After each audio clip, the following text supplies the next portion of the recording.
This happened to a single mother named Sarah, who lives just outside of Austin, Texas. It was the kind of story you wouldn't believe if it hadn't been captured on her doorbell camera. Sarah had a pretty normal routine. She worked from home, took care of her 7-year-old daughter, and lived in a small suburban neighborhood where nothing strange ever really happened. She didn't even bother locking the storm door most nights, because it just felt safe. But on one particular night, something happened that made her rethink all of that. It was a Wednesday. Sarah had gone to sleep around 10:30 p.m. after putting her daughter to bed. At exactly 2:47 a.m., her phone buzzed. Not a call, not a text. It was a notification from her Ring doorbell camera. There is a person at your door.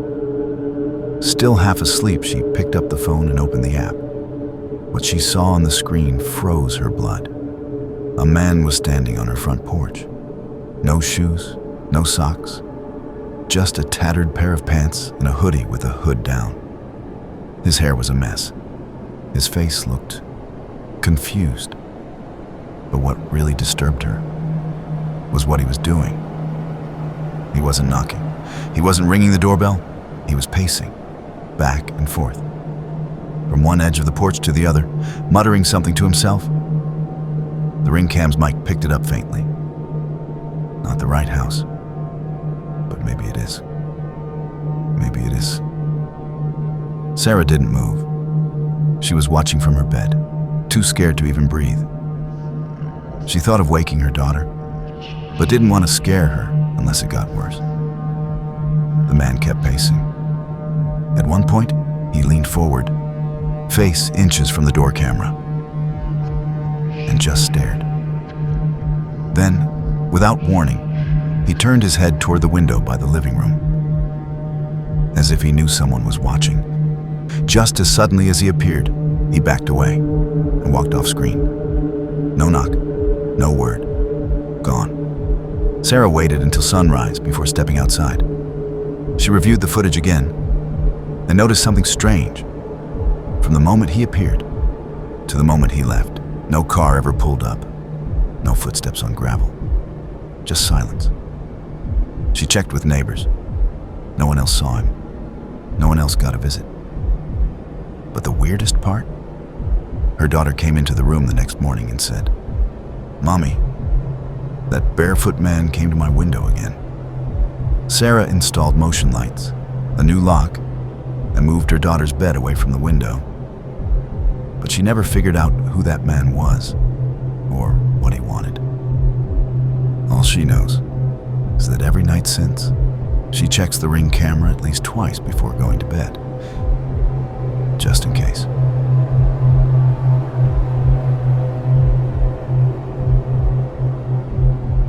This happened to a guy named Mark, a school teacher from Ohio.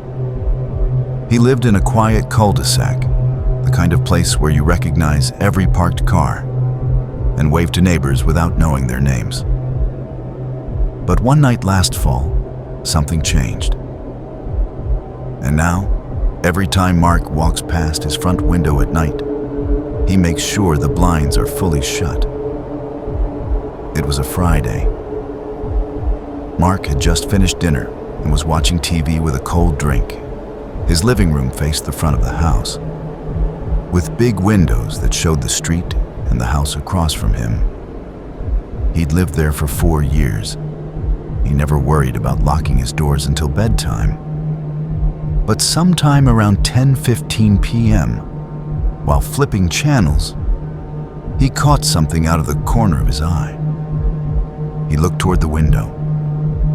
The house across the street was dark, all lights off, but there was a figure standing on the lawn, still, barely visible under the yellow glow of the streetlight. At first, Mark thought it might be his neighbor Steve, but this person wasn't moving. They were just standing, facing Mark's house. He squinted. No flashlight, no dog, no car nearby. He waited for them to walk, wave, do something. But they didn't. They stayed completely still for over 3 minutes.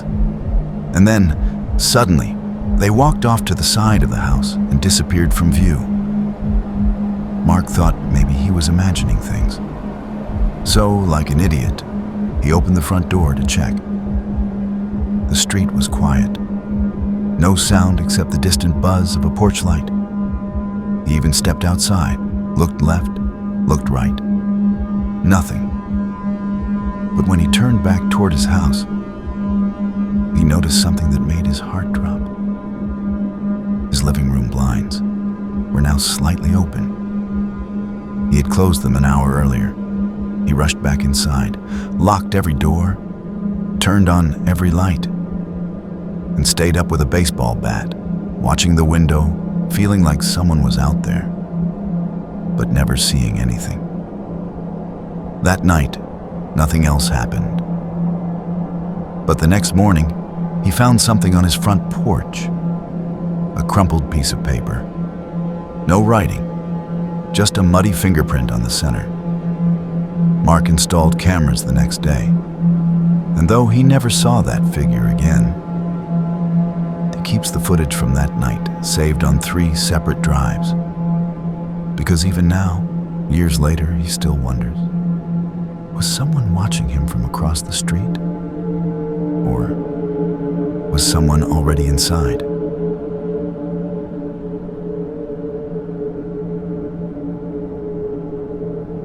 This happened to a young couple, Lily and Marcus, shortly after they moved into their first apartment together. They didn't live in a city. They didn't live in a busy neighborhood. Their place was on the edge of town, surrounded by woods on one side and only a few neighbors nearby. At first, it was peaceful, quiet. But that quiet didn't last.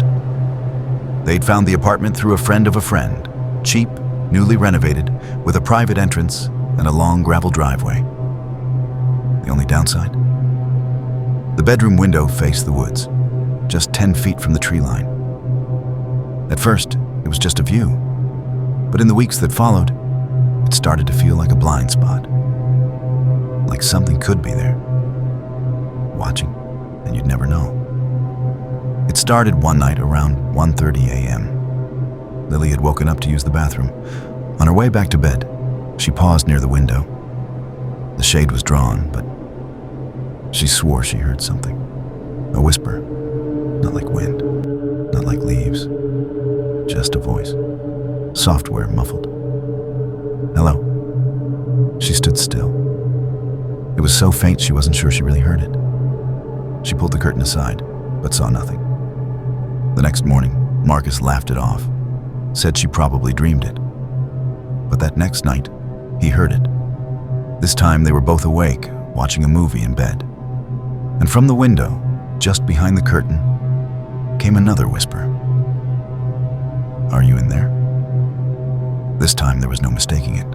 Marcus jumped up, yanked the curtain aside. And again, nothing. No footsteps, no lights, no one. Over the next few days, it happened again. Every night, closer to 2 a.m.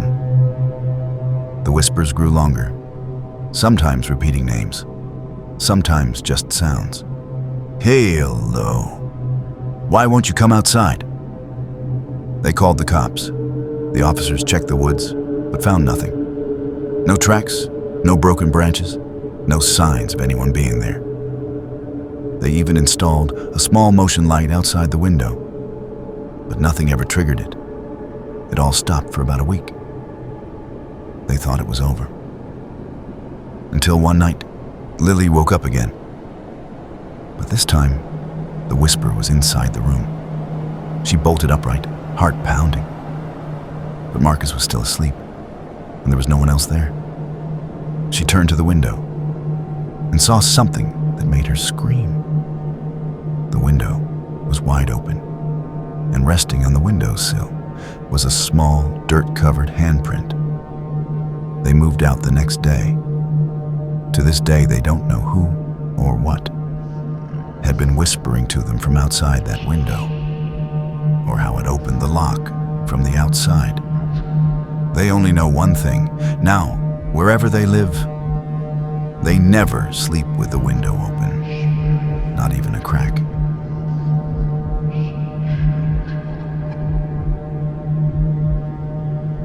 This story was sent in by a guy named Julian, who used to live in a walk-up apartment in New York City.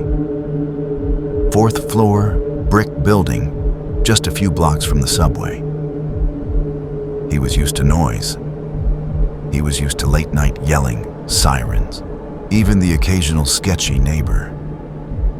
But he wasn't used to someone trying to climb into his apartment from the fire escape in the middle of the night. And once it happened, it kept happening. Julian worked night shifts, so he usually didn't get home until past midnight. That night, it was around 1:20 a.m. when he got back, made some food, and sat on his couch with a beer. His window, the one in the living room, looked out directly onto the fire escape landing. It was barely 5 feet away. He never kept it open, but the blinds were slightly cracked. At around 2 a.m., he heard a sound, a soft creaking, metal on metal. It was subtle, but not normal. He paused the TV, listened, then walked to the window. Nothing, just the dark metal stairs, the brick wall. But something felt wrong. 2 nights later, same thing. Around 2:30 a.m., he was reading in bed when he heard footsteps on metal. Not from above, not from below. From directly outside his window. He froze, then slowly turned his head and saw it. A man's face, right there, on the other side of the glass, pressed up against it, barely lit by the moonlight. His hands were gripping the fire escape railing, just standing, staring inside. Julian yelled. Not words, just a reflex. He jumped up and turned on every light. By the time he looked back, the man was gone. No footsteps running off. No clanging metal, just silence. He called the police. They came, checked the alley, the stairs, even nearby rooftops. Nothing. Julian wasn't the type to panic, but he wasn't stupid either. The next day, he bought a cheap security cam and placed it near the window. It pointed right at the fire escape. He checked the footage the next morning. Nothing. But on the 3rd night, it happened again. He didn't hear anything this time. But when he checked the footage, there he was. Same man, same spot, same blank stare. But this time, he wasn't standing. He was crawling, slowly, toward the window on all fours, like a predator. And then, he looked straight into the camera and smiled. Julian called the cops again. They looked over the footage. They said they'd send patrol cars, but nobody ever showed up to question him. Nothing changed. That week, Julian slept in the hallway, lights on, bat nearby. Then suddenly, the visits stopped. For 2 months, nothing, until his last day in that apartment. He was packed up, moving out, boxes everywhere. He stepped out into the hallway to throw out one last bag of trash, and when he came back, his bedroom window was wide open. He hadn't opened it, hadn't touched it, and taped to the glass was a black and white photo, a grainy still from his own camera footage. It was the man's face, mid-smile. Julian never found out who the man was, never saw him again. He doesn't live in NYC anymore. And wherever he goes, he makes sure every window is locked, especially if there's a fire escape outside. Because the only thing more terrifying than a break-in is someone trying over and over again and smiling the whole time.